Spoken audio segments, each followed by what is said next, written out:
فاعوذ باللہ من الشیطان الرجیم بسم اللہ الرحمن الرحیم یا ایہا الذین آمنوا لا تتبعوا خطوات الشیطان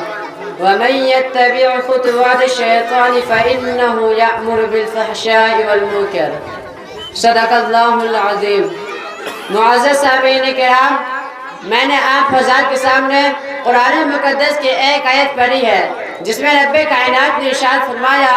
کہ اے ایمان والو، شیطان کے نقش قدم پر مت چلو، اور جو شخص شیطان کے نقش قدم پر چلے گا تو شیطان اس کو بے حیائی اور برائی کا حکم دے گا۔ ملت اسلامیہ کے نوجوانوں، آج کے اس محفل میں اور آج کے اس مبارک اجلاس میں میرے تقریر کا موضوع آج کا بگڑا ہوا معاشرہ اور ہماری ذمہ داریاں۔ بارگاہ عزت میں دعا کیجئے کہ خالق کائنات مجھے صحیح بات کہنے اور پوری امت مسلمہ کو اس پر عمل کرنے کی توفیق عطا فرمائے۔ نوجوان دوستو،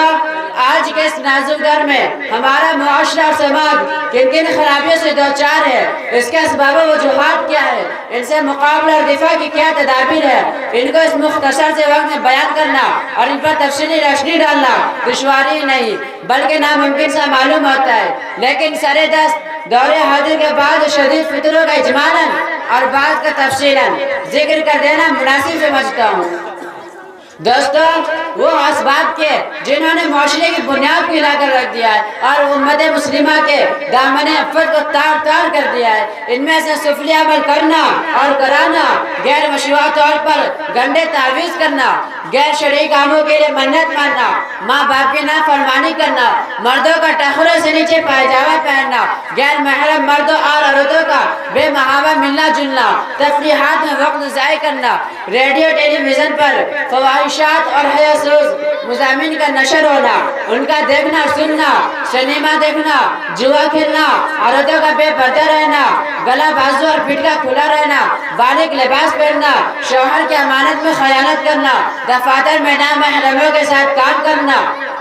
نوجوان لڑکوں اور لڑکیوں کا کالج میں مخلوط تعلیم حاصل کرنا، رشوت لینا اور دینا، سود لینا اور دینا، غیبت کرنا یا سننا، تصاویر کا رکھنا اور دیواروں پر لگانا، شوقیہ کتا پالنا، تقاریب شادی میں روپیہ پیسہ نمائش کے لیے خرچ کرنا، الغرض بہت سی خرابیاں ہیں جو ہمارے معاشرے میں جاری و ساری ہے۔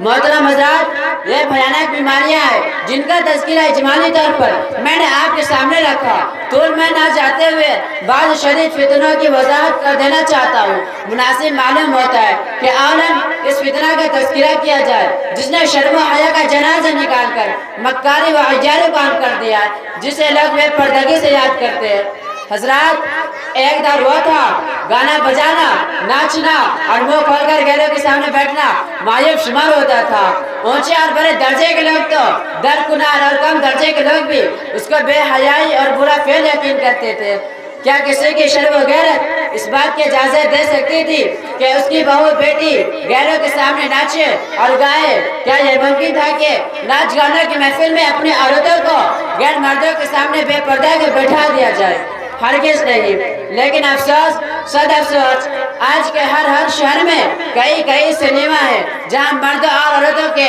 گول نظر آتے ہیں۔